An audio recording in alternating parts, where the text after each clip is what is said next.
Hello दोस्तों, स्वागत है आपका अपने YouTube channel civil services platform में। तो आज के इस वीडियो में हम लोग संघाई कॉरपोरेशन ऑर्गेनाइजेशन के बारे में पढ़ेंगे, जिसका भी रिसेंटली मीटिंग कंडक्ट किया गया था समरकंद उज्बेकिस्तान में, जहां पर हमारे जो प्रधानमंत्री है वो भी पार्ट लिए थे। ठीक है, हम लोग जान लेते हैं कि SCO जो है इसमें 8 कंट्रीज़ है। ठीक है, 8 मेंबर नेशन है और ये बहुत ज़्यादा इम्पॉर्टेंट हो जाता है।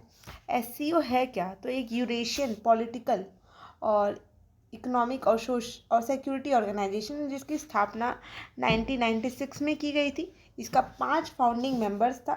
ठीक है, देवर 5 फाउंडिंग मेंबर्स जो कि इसमें थे, और फिर बाद में इसमें इंडिया को, फिर पाकिस्तान को, इन लोगों को ऐड किया गया।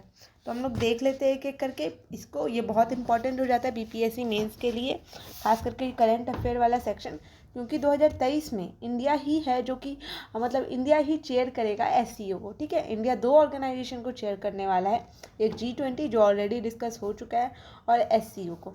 तो हम लोग पहले जान लेते हैं कि SCO है क्या। तो देखिए, ये एक permanent intergovernmental international organisation है, जिसको क्रिएट किया गया था 2001 में। ठीक है, ऐसे अगर हम इसका ऑरिजिन जाने तो ये 1996 में ही आया था। SCO चार्टर को साइन किया गया था 2002 में, और ये फोर्स में आता है 2003। ठीक है, ये एक Eurasian political, economic, military organisation है, जिसका एम है कि वो मेंटेन करेगा पीस और सिक्योरिटी और स्टेबिलिटी को। मतलब जो जिस रीजन में ये है, जो जो मिलिट्री मतलब जो जो कंट्रीज़ को ये रखा है, ठीक है, वहाँ पर ये अपना जो भी इसका जो सिक्योरिटी चैलेंजेस है उसको एड्रेस करेगा, स्टेबिलिटी मेंटेन करेगा, शांतिपूर्वक वहाँ रहेगा। ठीक है, मतलब इस ऑर्गेनाइजेशन का ये फोकस है। तो ये एक तरह से क्या है ना कि नाटो को एक काउंटर में बनाया गया है। नाटो, हम लोग को पता है कि नाटो एक ऑर्गेनाइजेशन है जो कि नॉर्थ अटलांटिक ट्रीटी ऑर्गेनाइजेशन है, जिसमें यूरोपियन कंट्रीज़ और नॉर्थ अमेरिकन कंट्रीज़ है। मतलब कि जो जो कंट्रीज़ अटलांटिक ओशन से बॉर्डर शेयर करती है वो country North Atlantic treaty organisation में इंक्लूडेड है। तो इसी के एक अपोजिशन में नाटो के अपोजिशन में ही SCO का निर्माण हुआ है। SCO में टोटल 9 मेंबर स्टेट है। ठीक है, they are total 9 member economic and security block.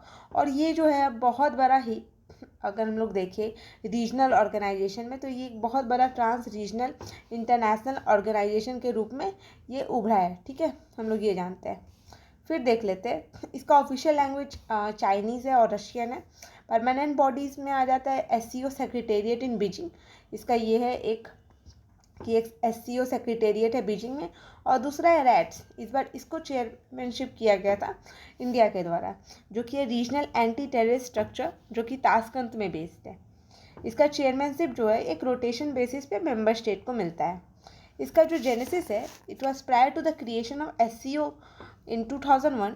तो जो 5 नेशन थे, ठीक है, जिसे हम लोग कजाकिस्तान, चाइना, किर्गिस्तान, रशिया और ताजिकिस्तान, ये सब आए पास, इन लोगों को संघाई 5 कहा गया। तो संघाई 5 जो कि 1996 में इमर्ज किए, अपना एक तरह से उस टाइम बॉर्डर डिमार्केशन, डीमिलिटराइजेशन का बात चल रहा था, उसी में इनको मतलब ये जो संघाई 5 है, ये एक मेंबर बन के आता है, मतलब एक ऑर्गेनाइजेशन बन के आता है कि हम लोग अपने रीजन में जो भी डीमिलिटराइजेशन है वो सबको, मतलब जो मिलिट्री बहुत ज़्यादा हो रहा था उसको कम करेंगे। ठीक है, with the former Soviet republics held with China to ensure stability along the borders, कि वहाँ पे जो बॉर्डर्स है, बॉर्डर एरिया, वहाँ पे स्टेबिलिटी बना रहे।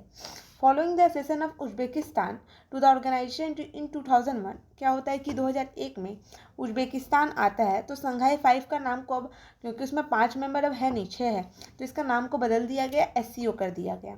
इंडिया और पाकिस्तान को 2017 में इसका मेंबर बनाया जाता है। अभी अगर करंट हम लोग मेंबर देखें तो बस Kazakhstan, China, Kyrgyzstan, Russia, Tajikistan, Uzbekistan, India और पाकिस्तान है।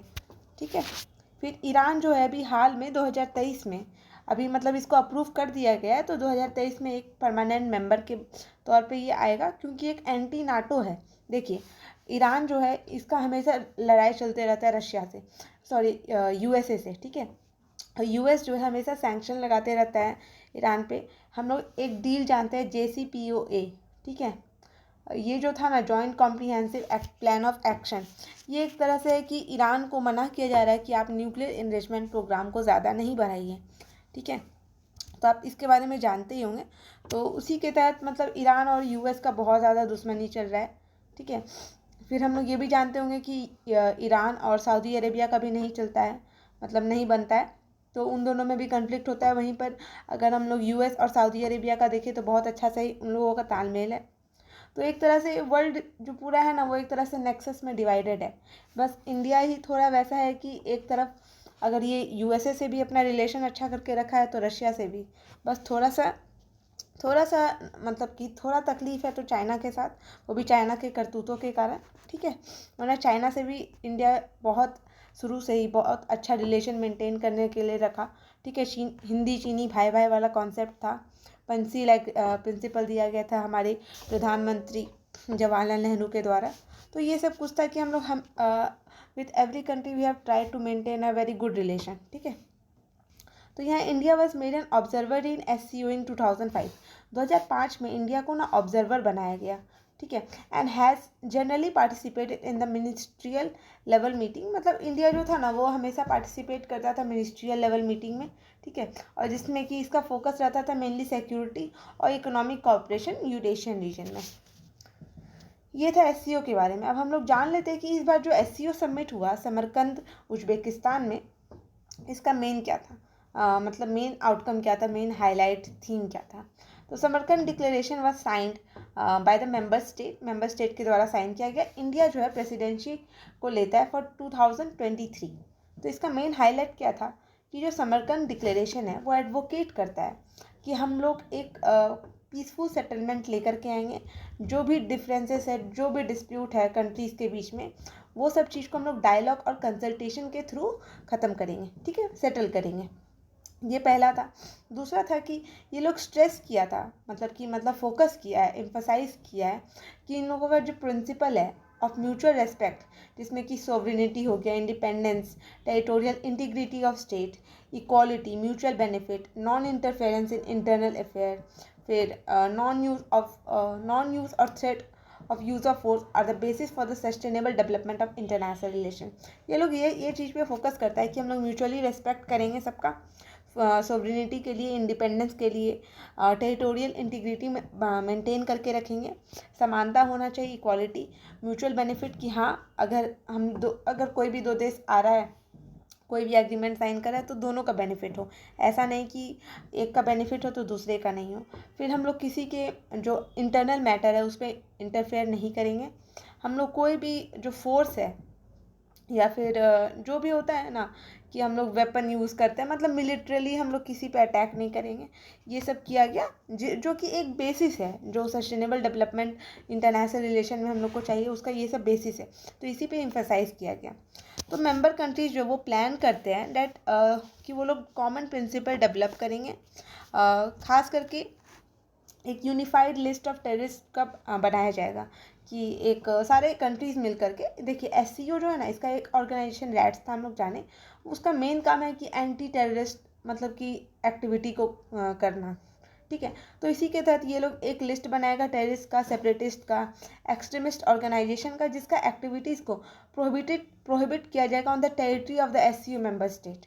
ठीक है, ये बस बोलने की बात है। SCO का बहुत बड़ा मतलब कि SCO का मेंबर पाकिस्तान भी है और हम लोग को पता है कि कितना टेररिस्ट एक्टिविटी वहाँ आप लिख करके दे दीजिए फिर भी वहाँ कम नहीं होने वाला है। ठीक है, फिर क्या है कि Russia is also looking at more customers for इस गैस। मतलब देखिए अब क्या हुआ कि अभी रशिया यूक्रेन वॉर हुआ तो अब रशिया से बहुत कोई व्यापार करना बंद कर दिया। ठीक है, तो रशिया जो है वो अब नया कस्टमर्स ढूंढ रहा है जो कि जहाँ पर ऑयल एक्सपोर्ट किया जा सके। ठीक है, तो ये था।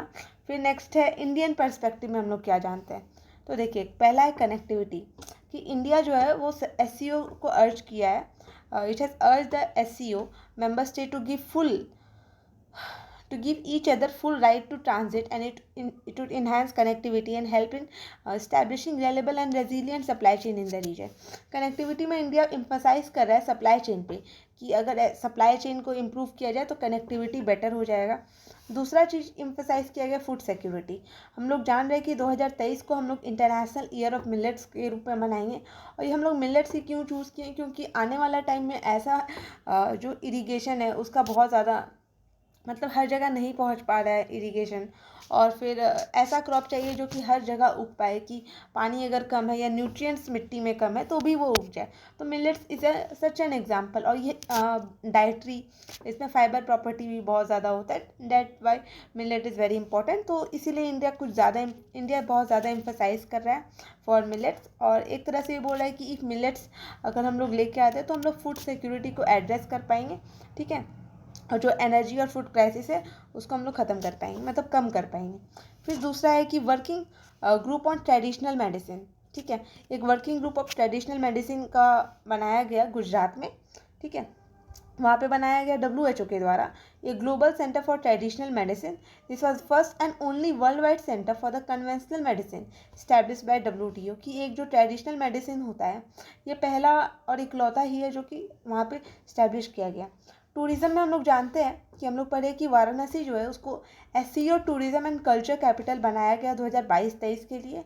इससे क्या होगा कि एक तरह से जो रिच कल्चर और हिस्टोरिकल हेरिटेज है वाराणसी का उसको हम लोग प्रमोट करेंगे, लोगों को पता चलेगा उस चीज़ के बारे में. ठीक है. SCO मेंबर स्टेट मतलब कि अगर देखिए अगर कोई भी प्लेस अगर वायरल होता है या फिर थोड़ा नाम में आता है कि हाँ थोड़ा जानना चाहिए, तो ये फिनोमेनल मतलब कि ये नॉर्मल है कि उसे लोग गूगल पे सर्च करेंगे, वहाँ पे जाना चाहेंगे, उस जगह के बारे में जानना चाहेंगे. तो अगर वाराणसी को SCO टूरिज़्म कैपिटल और कल्चर कैपिटल बनाया गया है तो वाराणसी के बारे में वहाँ जाना जाएगा, वहाँ गंगा घाट के बारे में जाना जाएगा. ठीक है. वहाँ और भी बहुत सारा चीज़ है उसके बारे में जाना जाएगा. ठीक है. तो इससे क्या होगा, एक तरह से टूरिज़्म को प्रमोशन मिलेगा, कल्चर को प्रमोशन मिलेगा और ह्यूमैनिटेरियन एक्सचेंजेस ये सब चीज़ को प्रमोट किया जाएगा. ठीक है.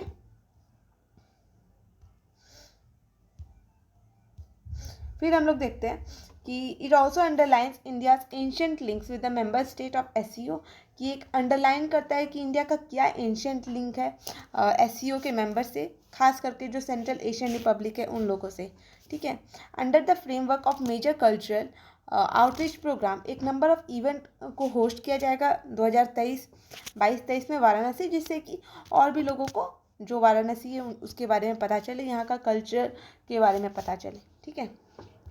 तो ये SCO के बारे में था जो कि हाईलाइट्स था, जो कि हुआ था, जो कि बहुत इंपॉर्टेंट हो जाता है एग्ज़ाम के लिए. आपसे पूछा जाएगा BPSC मेंस में कि इंडिया आई थिंक कि इंडिया का जो भी है उसको इस बार कोलैब करके पूछा जाएगा कि SCO का चेयरमैनशिप भी मिल रहा है और G20 का. तो इंडिया का दोनों ऑर्गेनाइजेशन के लिए क्या रोल हो सकता है. ठीक है. क्योंकि SCO में मेनली इंक्लाइंड है इंडिया रशिया और चाइना को लेकर के.